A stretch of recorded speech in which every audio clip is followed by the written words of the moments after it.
할렐루야. 오늘 하나님께서 저와 여러분들에게 주시는 말씀입니다. 야고보서 3장 1절로 5절 말씀인데, 말을 바꾸면 인생이 바뀐다는 겁니다. 하나님께서 오늘 말씀 본문을 따라가 보면은 말은 실수할 수 있다는 거죠. 그런데 그 말을 잘 제어하면 우리가 하나님의 또 은혜를 받을 수 있다는 겁니다. 어릴 적 태어나서부터 어른이 되기까지 우리는 무수한 많은 말들을 합니다. 근데 그 말에 생명이 있다는 것은 의식하지 못할 때가 또 있습니다. 때로는 살리고 하나님의 언어 속에서 사람을 위로하고 평강을 주는 그런 언어가 있는가 하면 또 때로는 부정적인 언어도 있습니다. 근데 선택은 우리에게 있는데, 우리는 그럼 단어를 어릴 적부터 배워왔고 익숙해졌고 우리에게 습관된 말들이 각자의 그 흐름 속에서 나타나는데요. 대부분 가정에서부터 일어나죠. 부모님들이 어떤 단어를 많이 선택했느냐에 따라서 아이들은 그냥 그것을 그대로 받아들여요. 그러니 이것이 이제 커서도 해결될 수 있는 것은 하나님께서 우리에게 길을 열어주시는 거죠. 그리고 알려주시는 거죠. 말이 얼마나 힘이 있고 능력 있고 그 말에 따라 사람을 살리기도 하고 끝도 말 때문에 죽기도 한다는 이야기입니다. 근데 하나님께서 원하시는 오늘 본문 말씀을 통해서 우리에게 주시는 말씀은 말을 잘하라는 것이 아닙니다. 말쟁이가 되려는 것이 아니라 단어의 선택이 이것이 하나님 안에서 살리는 말인가 아니면 이것이 패배의 말이고 부정적인 말인가를 분별해낼 수 있는 지혜를 우리에게 주신다는 겁니다. 우리는 배우지 않은 것은 알 수 없지만 또 배운 만큼의 단어가 나올 수밖에 없습니다. 또 익숙해진 단어밖에 나올 수가 없습니다.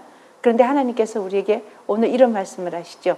말의 실수는 있을 수 있으나 분별력을 가지고 선택할 때 성공적인 말이냐, 살리는 말이냐, 아니면 부정적인 말이냐, 패배의식 속에 있는 말이냐, 이런 것들에 대해서 오늘 저와 여러분들에게 은혜를 함께 나누고자 원합니다. 자, 우리 말을 보면은요, 대부분 나는 말 때문에 상처받았어요. 그 말이 저에게 상처가 너무 돼요라고 얘기를 합니다. 근데 그것을 가만히 들여다보면은 말로 상처를 잘 받는 분은 상처의 그 말을 또 잘하는 분이 있는 것 같아요. 왜냐하면 우리가 이렇게 살다 보면은 이제 옷걸이는 옷을 걸으라고 돼 있잖아요. 우리가 액자를 다룰 때도 못을 박죠. 근데 거기는 걸리라고 있는 거예요. 근데 우리 마음에 뭐가 이렇게 무수하게 옷걸이가 많아요. 그리고 못이 많아요. 근데 그것을 하나님이 오셔서 우리를 깨닫고 지혜를 주신 게 무슨 말씀이시냐면 너의 마음이 옥토밭이 되어야 된다는 것이죠. 그러니까 그것을 갈아엎으라는 얘기예요. 갈아엎지 못하면 무수히 다른 사람들이 그런 뜻으로 하지 않았는데도 그 말이 걸리는 거예요. 설교 말씀 중에서도 걸릴 수 있고요. 하나님의 말씀을 보다가도 이 말씀이 뭔가 나에게 걸리는 것 같고, 심지어 설교를 잘 은혜스럽게 들은 것 같은데도 오늘 저 말씀은 나 들으라고 하는 얘기 같은데 그것이 은혜로 받아들이는 게 아니라 걸림으로 받아들이는 거죠. 그러니까 우리는 무수하게 이 내면에 참 많은 그 못과 옷걸이들이 있는 거예요. 그러니 이 말이 좋은 말로, 선한 말로, 그리고 생명의 언어로 바뀌기까지는 하나님 말씀이 우리 안에 들어오고 우리 안에 그 말씀이 들어와서 우리의 모든 내면이 정말 옥토밭이 되어야 선한 열매를 만들 수 있다는 겁니다. 여러분, 말은 곧 인격입니다. 인격이고 품격입니다. 하나님께서 말씀하시는 것은 말은 잘하라는 게 아니에요. 말쟁이가 되려는 게 아니라 말의 단어가 살리는 것이냐, 아니면 저주를 퍼붓는 것이냐, 아니면 이 말 때문에 사람이 위로를 받고 다시금 용기를 내고 주저앉았고 힘들었던 사람들도 다시금 소생될 수 있는 그 언어를 선택하라는 것입니다. 하나님도 이 땅을 창조하실 때에 말씀으로 창조하셨습니다. 빛이 있으라 하심에 빛이 있었고요. 모든 만물을 하나님의 말씀으로 선포될 때 만물은 순종했습니다. 그렇듯 우리의 육체도 하나님 말씀이 우리에게 들어오는 순간 그대로 아멘하고 받을 때 우리의 몸도 그렇게 반응을 합니다. 마음이 아프거나 때로는 환우분들도 하나님의 말씀이 그대로 들어갈 때 치료의 강선이 일어날 것이라고 믿어질 때 모든 오장육부 세포마디가 하나님의 말씀에 순종하는 거죠. 놀라운 일인 거예요. 말씀은 그렇게 하나님 말씀은 생명이 있습니다. 자연을 다스리시고 모든 인생의 생명과 모든 인생의 살아온 과정과 우리의 육체의 모든 혈관까지도 말씀으로 정복하고 다스리시는 능력이 하나님께 있으므로 우리는 그것을 배우고 그 말씀을 우리가 그대로 받아들이시길 예수님을 축원합니다. 그래서 생명의 언어를 가지고 살리기도 하고 또 패배의식을 가져다주는 이 말을 통해서 우리가 수많은 언어가 있지만 하나님의 말씀을 받고 그대로 살아가기 위해서는 어떻게 해야 되냐면 기도를 해야 되는 것입니다. 오늘 여러분과 저에게 주시는 말씀 중에 오늘 제가 제목이 말을 바꾸면 인생이 바꾸는데 그 인생이 바뀌기 위해서는 이전에 듣지 못했던 새 언어가 내게 들어와야 되는 거죠. 이전에 알지 못했던 정말 신비한 언어가 들어오는 거죠. 그거는 하나님의 영역에 속한 말씀입니다. 하나님의 영역에 속한 그 말씀이 우리 안에 들어올 때 우리는 다른 사람은 물론이거나 저 자신, 여러분 자신부터가 새로운 사람으로 변화될 수 있습니다. 그러기 위해서 첫 번째 기도해야 되는 것입니다. 기도는 우리를 통해서 변화를 가져다 줍니다. 하나님 제 안에 자꾸 이 상처의 언어가 쏟아져 나오고 그리고 내가 무슨 말을 들어도 다른 사람이 그렇게 얘기하면서도 부정적인 얘기로 들리고 뭔가 모여서 내 얘기하는 것 같다는 생각을 든다는 사람들이 많습니다.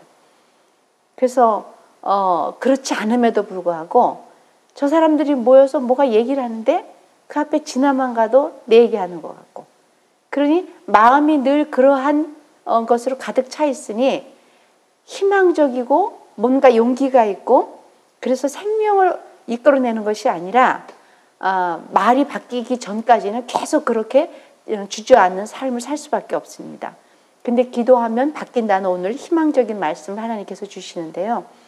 우리가 살면서 나와 가장 소중한 사람들에게 어떤 말을 하는지를 한번 살펴보는 시간이 됐으면 좋겠습니다. 가정이 사실은 제일 소중하죠.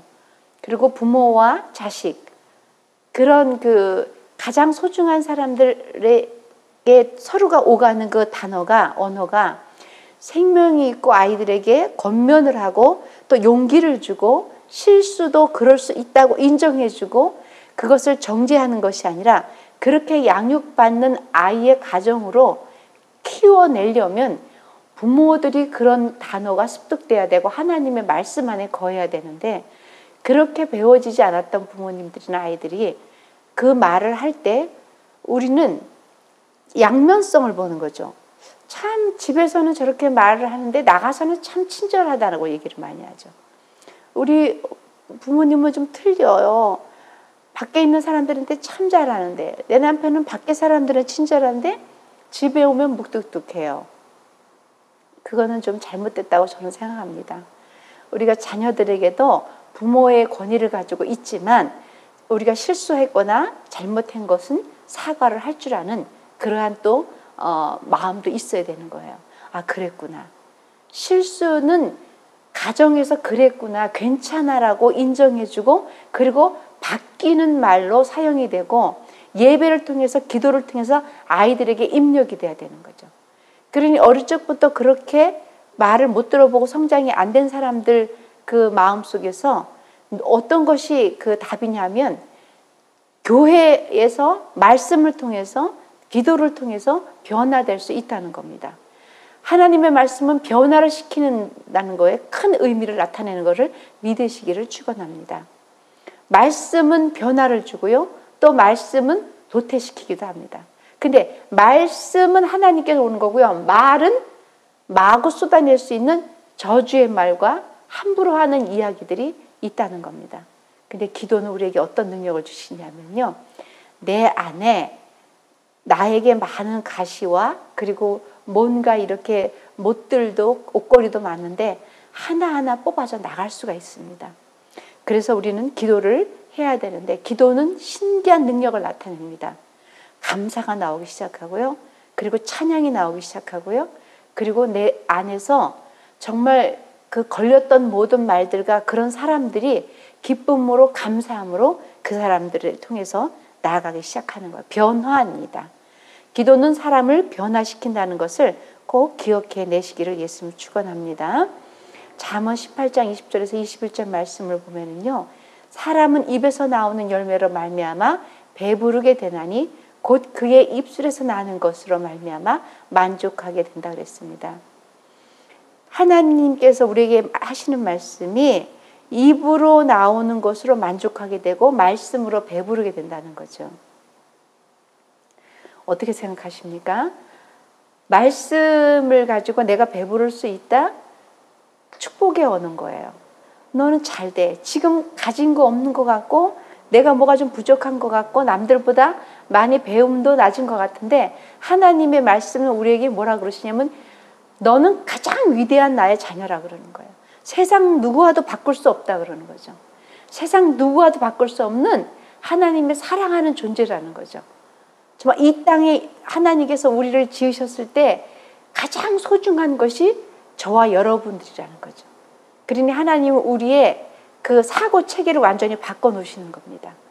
그래서 오늘 말씀에 우리 잠언서 좀 전에 봤던 말씀은 뭐냐면은 그 말씀인 거예요. 사람은 입에서 나오는 열매로 배부른다 그랬어요. 그것으로 말미암아 만족하게 된다 그랬어요. 하나님의 언어를 배우게 되니 그것으로 만족하게 되는 거죠. 내가 비록 참 옛날에 과거에는 힘들고 내가 참 낮은 자존감 때문에 형편없었던 것 같은데 하나님이 나를 위대한 자라고 얘기를 하네. 하나님이 나를 통해서 너는 할 수 있다고 하네. 하나님이 나에게 굉장한 긍정의 언어를 주시네. 그걸로 통해서 우리는 풍성해지기 시작하는 거예요. 그리고 어깨를 쫙 펴고 담대하게 나오게 되는 겁니다. 자, 잠언 18장 우리 21절 보면 뭐라고 말씀하시냐면요. 죽고 사는 것이 혀의 힘에 달렸다 그랬습니다. 혀를 쓰기 좋아하는 자는 혀의 열매를 먹는다 그랬어요. 우리가 하나님의 말씀을 선포하고 그 말씀을 따르고 그것 때문에 배부르게 되고 평강이 이루어질 때는 권세가 따릅니다. 권세가 있어서 그 권세로 말미암아 우리의 입술로 나오는 것이 이제는 세상의 것들과 틀린 하나님의 말씀이 우리 안에 들어와서 그것이 내 안에 차고 넘칠 때 우리는 권세로 나타날 수가 있습니다. 예수님께서 무화과 나무를 밑에 지나가실 때 열매 없음을 보고 그 나무를 저주하셨어요. 제자들이 그 다음날 가보니까 무화과 나무가 완전히 말라버렸습니다. 깜짝 놀라서 제자들이 얘기하죠. 예수님께 정말 그렇게 됐습니다. 정말 그렇게 됐다 그랬을 때 마가복음 11장 23절로 24절에 그렇게 말씀하십니다. 내가 진실로 너희에게 이르노니 누구든지 이 산더러 들려 바다에 던지라면 그 말대로 이루어질 줄을 믿고 마음에 의심하지 않으면 그대로 되리라. 그러므로 내가 너희에게 말하노니 무엇이든지 기도하고 구하는 것은 받은 줄로 믿으라. 그리하면 너희에게 그대로 되리라. 할렐루야. 아멘입니다. 하나님께서 그렇게 말씀하시는 거예요. 이제는 내가 한 것 때문에 그것을 표적을 보고 믿는 것이 아니라 이제 너희도 그렇게 할 수 있다는 겁니다. 참 나약하고 어렵고 또 뭔가 믿음이 연약했던 제자들에게 주님은 그들의 사고 체계를 바꿔주는 거죠. 이스라엘 백성들이 출애굽하여서 그 많은 훈련을 받았던 이유 중에 하나는 정말 사막에서 그 어려움 속에서 정말 시험 받았던 이유는 그들의 사고 체계를 바꾸시는 거예요. 그게 뭐냐면은 종의 신분이었던 그 노예의 신분이었던 그들의 우리는 노예야. 시때때로 모세에게 불평불만을 하죠. 우리 다시 그렇게 갔으면 좋겠다. 이렇게 힘들게 하나님의 말씀에 이끌려 왔는데 힘들다. 옛날에 노예 시절이 더 좋다는 거죠. 사람의 변화가 그렇게 어렵기도 합니다. 무수하게 불평을 하면서 다시 그 근성으로 내가 익숙해져 있던 근성, 익숙해져 있었던 노예의 언어, 그래서 그것을 가고 싶다고까지 얘기하는 거죠. 하나님은 그래서 훈련을 시키시는 거예요. 체질이 완전히 변화될 수 있도록. 그러니 오늘 제자들에게 이렇게 말씀하시는 거죠. 믿기만 하면 너희도 나보다 더 큰 일을 할 것이다. 그래서 하나님께서 믿는데 언어로 선택하라는 거죠. 선포하라는 겁니다. 하나님이 오늘 저와 여러분들에게 그 말씀을 주신 줄 믿으시기 바랍니다. 여러분, 이 공중에는 수많은 전파가 흐르고 있어요. 우리 눈에 보이지 않는데 많은 전파가 흐릅니다. 우리가 듣고 싶은 방송을 연결해서 주파수만 맞으면 그것이 우리 귀에 들리듯이 수많은 전파에 우리가 하나님의 언어를 선택할 것이냐 부정적인 언어를 선택할 것이냐 우리의 몫입니다. 우리의 몫인데 나의 선택은 그러고 그 선택으로 말미암아 내가 변화돼서 하나님의 말씀으로 배부르고 정복하고 다스리고 사고 체계가 완전히 종의 신분이 아니고 노예의 신분이 아닌 패배적인 의식이 아닌 이제 하나님 은혜 가운데 완전히 내 인격과 품격이 예수님처럼 그렇게 변화되는. 그래서 하나님은 뭐라 그러십니까? 너의 성품이 날마다 변화되라고 그러셨잖아요. 우리의 마음을 넓히라고 그러셨잖아요. 정말 너의 마음이 넓어지기를 그렇게 원하신다고 그랬습니다. 무릇 지킬 만한 것보다 너의 마음을 지키라는 거죠. 마음과 생각과 언어가 그렇게 중요한 겁니다. 민수기 14장 28절을 보면은요, 그들에게 이르기를 여호와의 말씀에 내 삶을 두고 맹세하노니 너희 말이 내 귀에 들린 대로 내가 너희에게 행한다고 말씀하십니다. 여러분, 이 말씀은 이제 이스라엘 백성들에게 하나님께서 젖과 꿀이 흐르는 땅으로 가라고 이렇게 명령을 하셨어요. 그래서 많은 회의 끝에 12명의 정탐꾼을 보냈습니다. 그런데 10명의 정탐꾼은 가보니 너무너무 하나님이 가서 이길 수 있고 거기를 정복하라고 했는데 그러기에는 너무 큰 사람들이고 우리보다 많은 무기를 가지고 있고 그래서 그 사람들의 표현이 뭐였냐면 이 말의 표현이 그렇게 얘기를 한 거예요. 뭐라고 얘기했냐면 우리는 가보니까 메뚜기더라. 아무것도 아니다라는 얘기죠. 그러니까 우리는 졌다라는 거예요. 그러니 생각과 말로 이미 선포를 해버린 거죠. 근데 여호수아와 갈렙만은 뭐라고 얘기를 했냐면 여호수아와 갈렙이 가서 봐서 같이 봤을 거예요. 똑같은 것을 보고 그리고 같이 느꼈을 겁니다. 근데 여호수아와 갈렙은 하나님의 말씀을 믿었습니다. 그들의 의식에는 하나님의 말씀이 선포되면 믿어지는 은혜가 있었던 것입니다. 그러니 같은 것을 봐도 그들은 뭐라고 얘기했냐면 아니다. 두려워하지 말아라. 가보니 그들은 우리의 밥이라 그런 거죠. 그러니 12명의 정탐꾼 중에 10명은 부정을 얘기했고 2명은 긍정을 얘기했습니다. 하나님께서는 내 입에 나오는 말이 내 귀에는 들리는 대로 내가 그대로 이루어 준다고 하는 말씀은 우리에게 어찌 보면은 두려운 말씀이기도 해요. 그러나 참 감사한 말입니다. 왜냐하면 기도에서 내 인격이 바뀌고 언어가 바뀌고 살리는 하나님의 말씀으로 바뀔 때에 우리는 그렇게 할 수 있다는 겁니다. 하나님께 정말 감사한 것은 늘 이겨놓고 싸우게 하시는 거잖아요. 승리하게 해놓고 그리고 싸우게 하시는 거기 때문에 우리는 할 수 있거든요. 무슨 말이냐? 믿는 자에게 능치 못함이 없다고 말씀하시는 겁니다. 그래서 우리는 입술로 하나님의 말씀을 선포해야 됩니다. 자, 두 번째입니다. 두 번째, 우리가 말을 바꾸면 인생을 바뀌는 그러한 과정의 첫 번째는 기도였고요. 두 번째는 무엇이냐면 입술에 파수꾼을 세우라는 말씀을 하십니다. 정말 입술에 파수꾼을 세우지 아니하면 안 된다는 말씀을 하시는데요. 시편 141편 3절 말씀 보면 이렇게 나옵니다. 여호와여 내 입에 파수꾼을 세우시고 내 입술의 문을 지키소서라는 말씀을 하십니다. 다윗도 참 많은 힘든 일을 겪었어요. 힘든 일 가운데서 사울에게 계속 쫓김을 받는 것이 됐고요. 그 수많은 일들 가운데서도 사울을 죽일 수도 있지만 죽이지 아니하고 그 입술을 지켰던 거죠.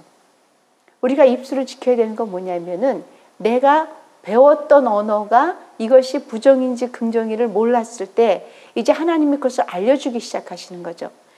알려주고 기도를 아까 하라고 하나님께서 말씀하셨잖아요. 기도는 하는데 하는 과정에서 이제 하나님이 우리에게 주시는 말씀 뭐냐면 기도하고 인내할 수 있는 것도 가리키는 거죠. 기도하고 인내하는 것은 뭐냐면 우리가 인내를 통해서 하나님의 일하심을 기다리는 거예요.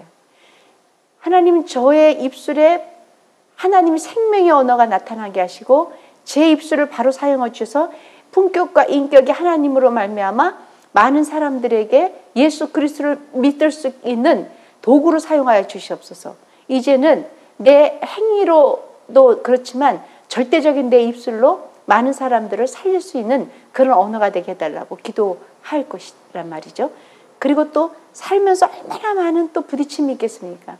기도는 그렇게 하는데 오래된 습관의 이스라엘 백성들도 차라리 우리를 보내달라, 다시 그냥 노예 생활로 가게 해달라 했으니 우리도 기도는 하지만 불뚝불뚝 솟아나온 또 이게 분노, 분쟁, 이 다툼, 시기 이런 것들이 많이 올라오는 거죠.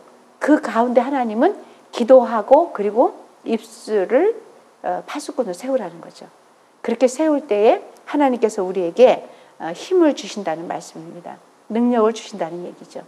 그때가 하나님이 일하시는 기회라는 것을 반드시 믿으시기를 바랍니다. 시편 39편 1절 보면은요. 내가 말하기를 나의 행위를 조심하여 내 혀로 범죄하지 아니하리니 악인이 내 앞에 있을 때에 내가 내 입에 자갈을 먹이리라 하였도다. 아멘.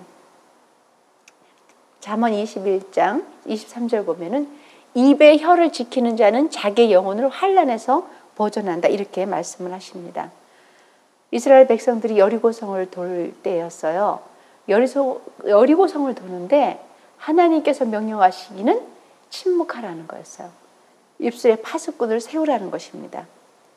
그래서 6일째 한 바퀴씩 도는데 한마디도 하지 말라 그랬고 마지막 7일째는 7바퀴를 도는데 한마디도 하지 말라 그랬습니다. 쉬운 일이 정말 아니에요. 이스라엘 백성들의 원망을 우리는 성경 말씀을 통해서 들었습니다. 우리 역시 마찬가지일 겁니다. 그 많은 시간들을 모여서 도는데 한두 사람도 아닌 그 사람들이 얼마나 말을 많이 하고 싶겠어요. 막 이거 진짜 되는 거야? 한 사람이라도 얘기하고 싶을 거 아니야. 이거 진짜 돼? 우리 이렇게 말없이 돌아도 돼? 이거 가서 성을 우리가 무너뜨려야 되는 거 아니야? 행동을 해야 되지 않겠어? 그러니 본인들이 살아왔던 그 전쟁에 대한 그 또 다른 승리의 어떤 그 경험들이 있을 거 아니에요. 그걸 막 가지고 얘기할 때에 한 사람도 말하지 않고 침묵을 했습니다. 입술에 하나님께서 말씀하시는 파수꾼을 세웠어요. 마지막 7일째 7바퀴를 돌고 함성을 질렀을 때 역시 승리케 하신 하나님께서 성을 완전히 무너뜨리신 거예요. 그래서 입술에 파수꾼을 세우는 훈련도 우리에게 정말 필요한 겁니다. 저와 여러분들이 그렇게 돼야만 되는 거예요. 하나님은 우리에게 때로 말씀하시죠. 이해를 하신다는 것이 우리에게는 위로입니다. 정죄하시 아니하시고 그럴 수 있다라고 이야기를 해놓으시고 그리고 우리를 통하여 너는 정말 왕같은 제사장이고 하나님의 특별하게 선택된 백성이라고 말씀하시는 거죠. 그러니 우리에게 기회를 주시고 또 그렇게 할 수 있는 은혜를 주시고 믿음을 주시고 행동을 할 수 있게 만드는 것입니다. 그래서 우리는 첫째는 말씀을 능력 있게 하는 그 습관을 바꾸기 위해서는 첫 번째 기도를 해야 되는 것이고요. 기도하고 기다려야 되는 거예요. 내가 이야기를 막 쏟아내어서 다시 옛길로 돌아가는 것이 아니라 어떻게 해야 돼요? 말에 파수꾼을 입술에 파수꾼을 세워야 되는 거예요. 그럴 때 하나님께서 능력을 주시고 저와 여러분들에게 다시금 하나님의 말씀을 선포하고 그래서 수많은 예수 그리스도의 제자가 되는 그 제자가 돼서 많은 사람들을 주님께 이끌어내는 그런 저와 여러분들이 되시기를 예수 이름으로 축원드립니다.